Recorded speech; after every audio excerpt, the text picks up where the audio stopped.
4월 8일 말씀 묵상하겠습니다. 함께 기도하겠습니다. 하나님, 감사합니다. 눈에 보여지는 우리의 상황과 환경이 우리를 절망시키고 우리가 아무것도 할 수 없다는 것을 깨달아 알게 될 때에 우리가 낙심하거나 좌절하거나 포기하기보다 이 모든 상황과 모든 것을 합력하셔서 선을 이루실 하나님을 온전히 신뢰하게 하시고 하나님께 우리의 모든 것을 의탁할 수 있는 믿음을 갖게 하여 주시옵소서. 예수님 이름으로 기도했습니다. 아멘. 오늘의 말씀은 출애굽기 2장 1절부터 10절까지의 말씀입니다. 말씀을 함께 살펴보시기 전에 개인적으로 말씀을 꼭 읽으시고 묵상하는 시간 가지시기 바랍니다. 레위 가족 중 한 사람이 가서 레위 여자에게 장가들어 그 여자가 임신하여 아들을 낳으니 그가 잘생긴 것을 보고 6달 동안 그를 숨겼으나 라는 말씀으로 시작하고 있습니다. 우리는 어제 말씀 가운데에서 이스라엘의 백성의 수가 많아지고 강성하여지자 애굽의 바로 왕이 위협을 느끼고 그들에게 심한 노동을 시켰습니다. 그뿐만 아니라 아들을 출산하게 될 경우에 그들을 나일강에 버려라 라고 이야기하는 그런 상황에 대해서 살펴보았죠. 그러나 그럼에도 불구하고 이스라엘 백성들은 결혼하고 또한 자녀를 출산하는 그러한 가정을 지속적으로 행하고 있습니다. 레위 가족, 하나님을 섬기는 지파였지요. 이런 레위 가족 중에 한 사람이 레위 여자에게 장가를 들어서 가정을 이루게 됩니다. 그리고 여자는 임신하여 아들을 낳았는데 이 상황, 지금 애굽의 바로 왕이 아들을 죽이는 상황 가운데서 아들을 낳은 것입니다. 사실 기뻐할 수도 없고 슬퍼할 수도 없는 상황이었겠죠. 그런데 그가 잘생긴 것을 보고 6달 동안 그를 숨겼다라고 이야기하고 있습니다. 여기서 잘생겼다라는 것은 단지 외모를 의미하는 것만은 아닙니다. 히브리서 11장 23절에서 보면은요, 모세의 부모는 믿음으로 모세의 아름다움을 보았다라고 기록되어 있습니다.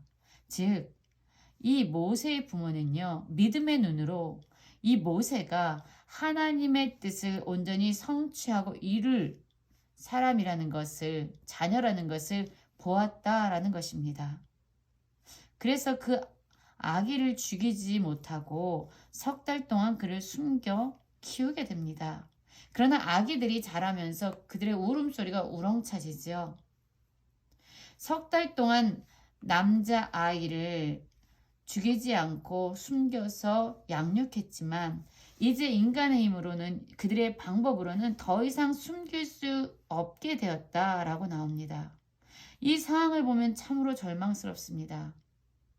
아기가 남자아이가 살아있다라는 것을 알면 분명히 애굽 사람들이 와서 죽이거나 또한 그를 나일강가에 버리도록 할 텐데 이제 그 아기를 지킬 수 있는 능력이나 방법이 더 이상 그들에게는 없었던 거지요.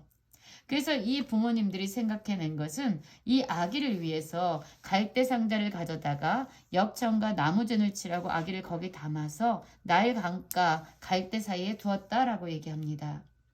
역청과 나무 진을 칠했다라는 것은요, 이 물이 이 갈대 상자 안으로 들어오지 못하도록 그래서 아이가 보존될 수 있도록 보호하는 방수제 역할을 하는 것이지요.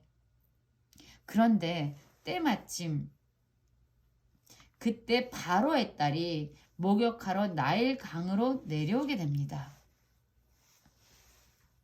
그리고 그 갈대 사이의 상자를 보고 시녀를 보내 가져오게 합니다. 그때 아기는 울고 이 바로의 딸은요, 우는 아기를 보며 불쌍히 여겼다라고 얘기합니다.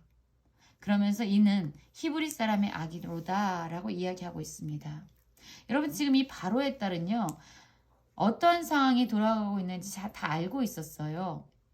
히브리 사람의 아기, 특별히 남자아이는요, 죽을 수밖에 없는 상황 가운데 처해져 있다는 것을 알고 있었죠. 그러면 이 바로의 딸은요, 이 아기를 죽일 수도 있었을 것입니다.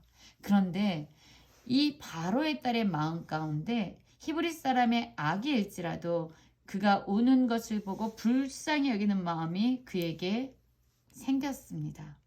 이것은 하나님께서 이 여인에게 주신 마음이었죠. 그러자 그 모든 것을 숨어서 보고 있었던 이 누이, 바로 미리암이죠. 누이가 바로의 딸에게 가서 말합니다. 당신을 위하여 히브리 여인 중에서 유물을 불러다가 아기에게 젖을 먹이리까? 라고 묻습니다. 그러자 바로의 딸이 그에게 가라 라고 이야기하고 이 소녀가 가서 그 아기의 어머니 요게벳을 불러서 오게 됩니다. 그러자 바로의 딸이 이 아기를 데려다가 나를 위해 젖을 먹여라. 그 삭슬 주리라.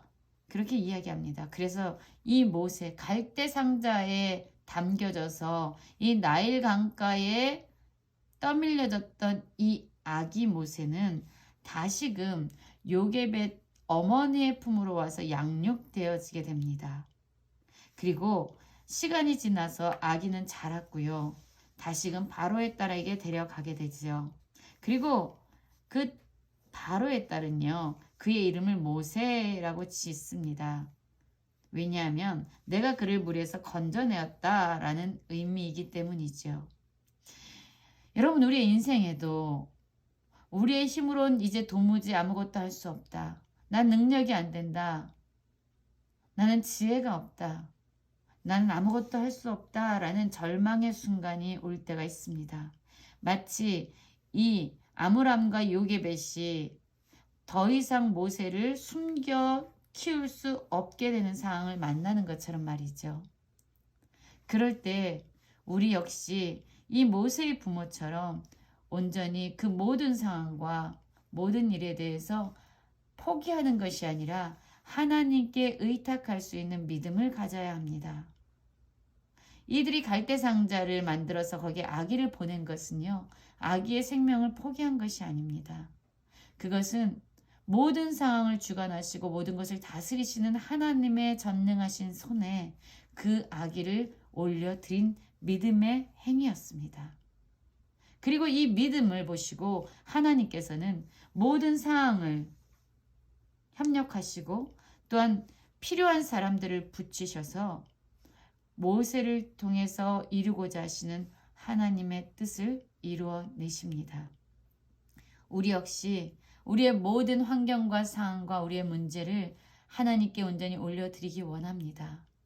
하나님은 온 세상을 다스리시는 주권자시며 모든 것을 합력하시는, 그래서 마침내 하나님의 뜻을 이루고 선을 이루어내시는 전능하시고 신실하시고 선하신 하나님이십니다.